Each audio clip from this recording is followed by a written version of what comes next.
Leader जो हमारे नेता साबिक़ एमएलए तौसीफ़ आलम साहब की जानिब से मैं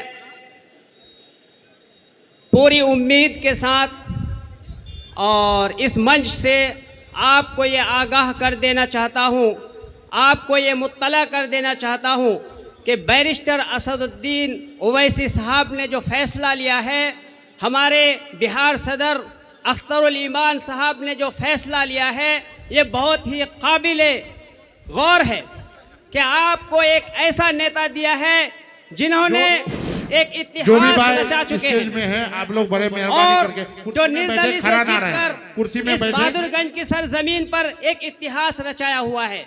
तो मैं ये कहना चाहता हूँ कि आज ये वही लीडर फिर से दोबारा हलचल मचाने वाले हैं जो एमआईएम के नाम पर, जो एमआईएम के झंडा को लेकर आज इस मंच पर खड़े हैं। तो मेरे भाइयों, आज मैं ये भी कहना चाहता हूँ कि आज हमारे इस मंच पर, आज हमारे इस डाइस पर एक ऐसे आलिम दीन तशरीफ़ फरमा है जो हुकूमत को ललकारते हुए इंसाफ की बात करते हैं। ऐसे आलिम दीन जिनको अब्दुल्ला सालिम के नाम पर, चतुर्वेदी के नाम पर हर कोई जानते हैं, हालांकि हमें वो नहीं जानते हैं, लेकिन हमारे बच्चे से बच्चे, जो हमारे घरों में जितने औरतें हैं, बच्चे हैं, यूट्यूब के ज़रिए से, फेसबुक के ज़रिए से ऐसे आलिम दीन को सलाम करते हैं। मेरे भाइयों, आज ज़रूरत है हमें ऐसे रहनुमाओं की, आज हमें ज़रूरत है ऐसे लीडरों की जो आज ये हुकूमत हिंद जो हमें ललकारते रहते हैं।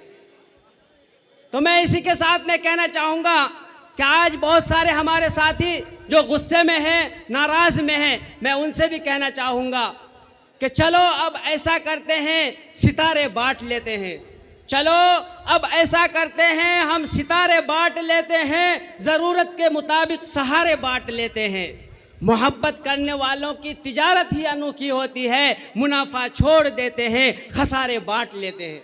मेरे भाइयों, मैं ऐसे साथियों से यही इल्तिजा करना चाहूँगा कि आप इस मंच पर, आप इस झंडा के नीचे रहकर अपने पैगाम को बिल्कुल जारी और सारी रखें। ऐसा नहीं कि नाराज़ होकर हम इस झंडे से दूर हो जाएं, बल्कि इस झंडे के नीचे रहकर अपने कौम की भलाई के लिए, अपने कौम को आगे बढ़ाने के लिए, हक़ की बात को आगे बढ़ाने के लिए हम सबों को बिल्कुल मुक़द्दम रहना चाहिए। मेरे भाइयों, आज ज़रूरत है, ये हुकूमत हिंद ये काला कानून हमारे सिर पर थोप कर हमारे साथ समझौता करना चाहते हैं।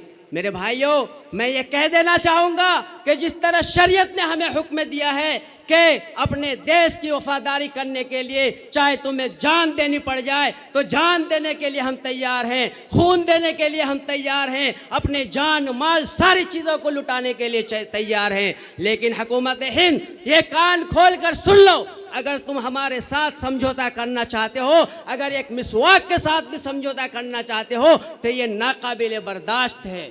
आज ये हिंदुस्तान के अंदर ये हमें ज़रूरत है। मेरे भाइयों, आज हम सबों को कांधा से कांधा मिलाकर हमें एक शाना बाशाना चलकर यहाँ एमआईएम को बिल्कुल जिंदाबाद करना है। मेरे भाइयों, मैं आपसे यही कहना चाहूँगा कि दिल बदल सकते हैं, जज्बात बदल सकते हैं, दिल बदल सकते हैं, जज्बात बदल सकते हैं, ज़माने की रात व दिन बदल जा सकते हैं, तुम बदल जाओ तो यारो हालात बदल सकते हैं। इसलिए मैं आपसे यही कहना चाहूँगा कि अगर आप बदलना चाहेंगे तो सारी चीज़ों को बदल सकेंगे। नेताओं से कुछ नहीं होता है। अगर हम चाहेंगे, पब्लिक चाहेगी, तो मेरे भाइयों, हुकूमत को ललकार कर हम ये पैगाम देना चाहेंगे कि पूरे हिंदुस्तान के अंदर ये हलचल मचना चाहिए कि हमारे साथ बेइंसाफ़ी करोगे तो इंसाफ करने वाले हमारे ये पब्लिक, ये हमारे आवाम बैठी हुई है जो इंसाफ करके आपको दिखाएगा और आपको अपने तख्तो ताज से उतार कर फेंकने वाली ये पब्लिक होगी। इसलिए हमारे साथ मेरे भाइयों इंसाफ की बात होनी चाहिए। अगर आप हमारे साथ इंसाफ की बात करेंगे तो हम हर किसी को अपने गोद में बैठाने के लिए तैयार हैं। मैं कहता हूं कि आज हिंदुस्तान के अंदर ये मुसलमान से ज़्यादा कोई सेकुलर नहीं है, क्योंकि हमने अगर भरोसा किया है तो हेलो, इंदिरा गांधी मंच पर के भरोसा दाएं किया बाएं है, आप लोग अगर मंच हमने खाली कर दो भरोसा थोड़ा। किया है आपके तो बीच राजीव गांधी हमारे पर भरोसा बहुत किया है, जल्द अगर आने हमने वाले भरोसा हैं किया हमारे है नेता। तो आप राहुल दाएं गांधी बाएं पर मंच भरोसा खाली किया करके है, मेरे भाई, लालू बड़े प्रसाद के ऊपर मेहरबानी भरोसा और बड़े किया है। अदब से कहता हूँ कि ये आप लोग हमारे जाके सेकुलरिज्म कुर्सी की पकड़ बात है लें, मेरे देना भाइयों। सही खाली। आज हमें जरूरत है कि हमारा नेता हमारे जैसा हो, हमारा लीडर हमारे जैसा हो, हमारे कौम की बात करने वाले लीडर हो। इसलिए मेरे भाइयों, आज मैं आपसे यही इल्तिजा करना चाहूँगा कि एमआईएम को इस तरह मजबूत कीजिए, इस तरह मजबूत कीजिए कि पूरे हिंदुस्तान के अंदर इसके असरात, इसके पैगाम पहुँचने लगे।